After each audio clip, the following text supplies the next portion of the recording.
आज मैं आपके लिए लेकर आई हूँ एक ऐसी रेसिपी जिसने पूर्वी भारत से निकलकर पूरे विश्व के लोगों के दिलों में अपनी जगह बनाई है। बिहार और झारखंड में ठंड के मौसम में सबसे अधिक खाई जाने वाली यह रेसिपी एक बहुत ही अनोखी और मशहूर रेसिपी है।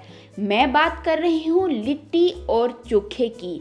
ठंड के मौसम में इसका स्वाद दुगना हो जाता है और यदि आप इसे परंपरागत तरीके से गोबर के कंडों या गोबर के उपलों में बनाते हैं तो इसका स्वाद 2 गुना नहीं बल्कि 4 गुना बढ़ जाता है। तो आज के इस वीडियो में मैं आपके साथ शेयर कर रही हूँ इसे बनाने का बिल्कुल परंपरागत तरीका। तो फिर देर क्यों करना, चलिए आज की यह मजेदार रेसिपी शुरू करते हैं। तो मैंने एक बर्तन में यहाँ लगभग 2 कप गेहूं का आटा लिया है। आप कप की जगह कटोरी का इस्तेमाल कर सकते हैं। तो 2 कटोरी गेहूं का आटा, यह रेगुलर गेहूं का आटा है और मैंने इसमें डाला है हाफ चम्मच नमक और हाफ चम्मच घी। अब इन सबको हमें अच्छी तरह मिलाना है। उसके बाद इसमें पानी डालते हुए हमें इसका एक डो तैयार करना है। हमारा आटे का यह डो पूरी के आटे से हल्का नर्म और जो रेगुलर हम चपाती बनाते हैं उसके आटे से हल्का सख्त होना चाहिए। तो उसी हिसाब से हम इसमें हल्का हल्का पानी डालते हुए इसका एक डो तैयार करेंगे।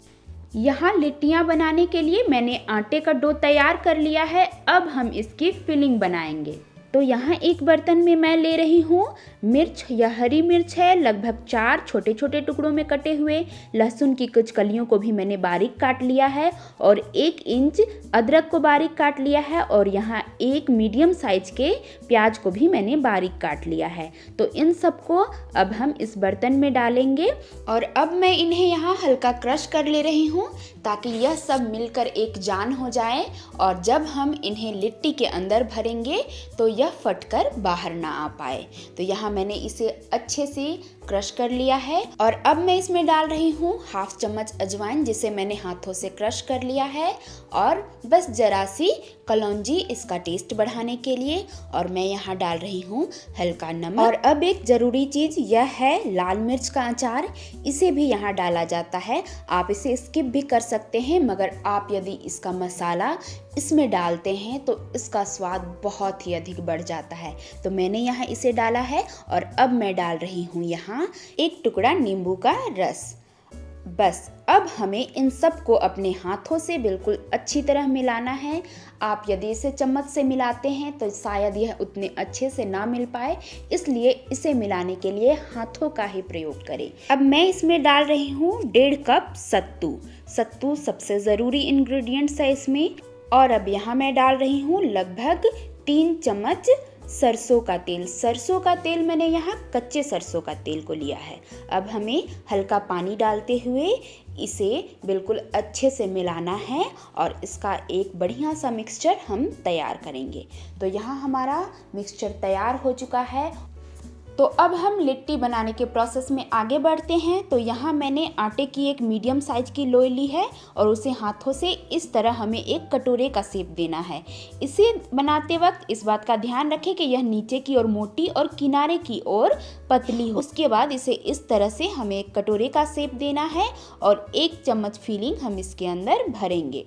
उसके बाद हमें इस तरह से इसे हल्का मोड़ते हुए इस तरह से इसे बंद करना है और बचे हुए आटे को चिमटी काटकर हमें निकाल देना है।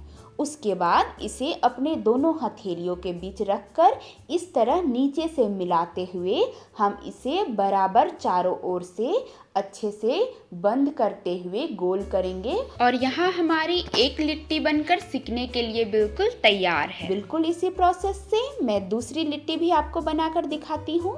तो फिर से एक लोई लेना है हमें और इस तरह से उसे कटोरे का शेप देना है और फिलिंग भरकर उसे इस तरह से मोड़ते हुए हमें बंद करना है, चिमटी काटनी है और बाकी के आटे को निकालना है और इस तरह दोनों हथेलियों के बीच इसे गोल गोल घुमाते हुए हमारी लिट्टी और एक बनकर तैयार है।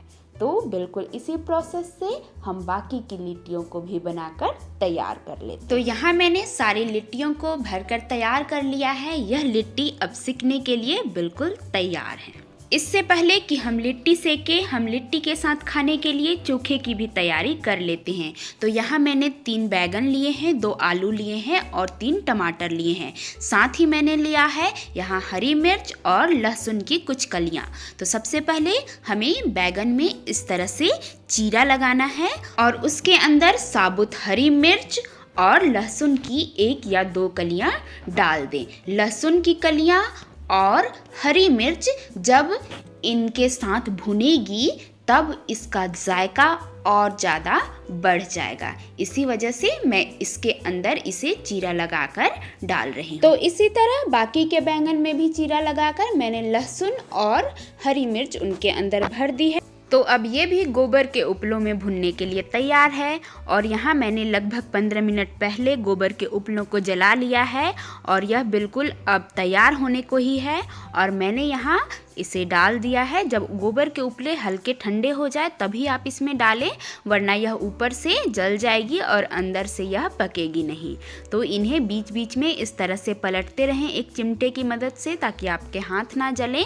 और इन्हें अच्छी तरह से पलट पलट कर पकाएं। टमाटर पहले पक जाना है और आलू और बैंगन को पकने में ज़रा वक्त लगेगा। तो टमाटर पहले पक जाए तो आप टमाटर को निकाल लें और आलू और बैंगन को इस तरह से अच्छी तरह पका लें।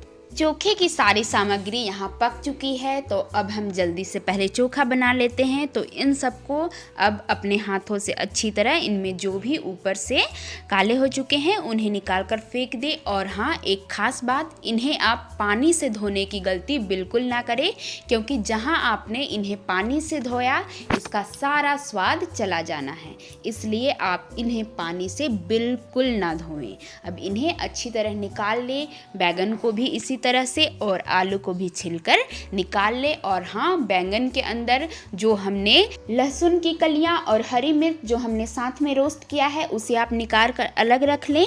अब मैं यहाँ एक मीडियम साइज के प्याज को मैंने यहाँ छोटे छोटे टुकड़ों में काट लिया है, उसे डाल रही हूँ। साथ ही मैंने जो हरी मिर्च और लहसुन की कलियों को रोस्ट किया है उसे मैंने हल्का क्रश कर लिया है। अब इन्हें हमें अच्छी तरह हाथों से मिला लेना है, बिल्कुल इन्हें बारीक कर लेना है। उसके बाद मैं यहाँ डाल रही हूँ लगभग 1 चम्मच नमक। नमक आप अपने स्वाद अनुसार डालें। यदि आप कम नमक खाना पसंद करते हैं तो कम, और यदि ज़्यादा नमक खाना पसंद करते हैं तो आप अपने हिसाब से उसे डालें। उसके बाद फिर इसे बिल्कुल अच्छी तरह अपने हाथों से मिला लें। अब मैं इस चोखे को और भी अधिक चोखा करने के लिए इसमें हरा धनिया डाल रही हूँ। आप भी ऐसा करें, हरा धनिया डालने पर इसका जायका और अधिक बढ़ जाता है। तो मैंने इसमें हरा धनिया डालकर इसे बिल्कुल अच्छी तरह मिला लिया है। और यहाँ हमारा बहुत ही चोखा सा चोखा बनकर तैयार है लिट्टी के साथ खाने के लिए।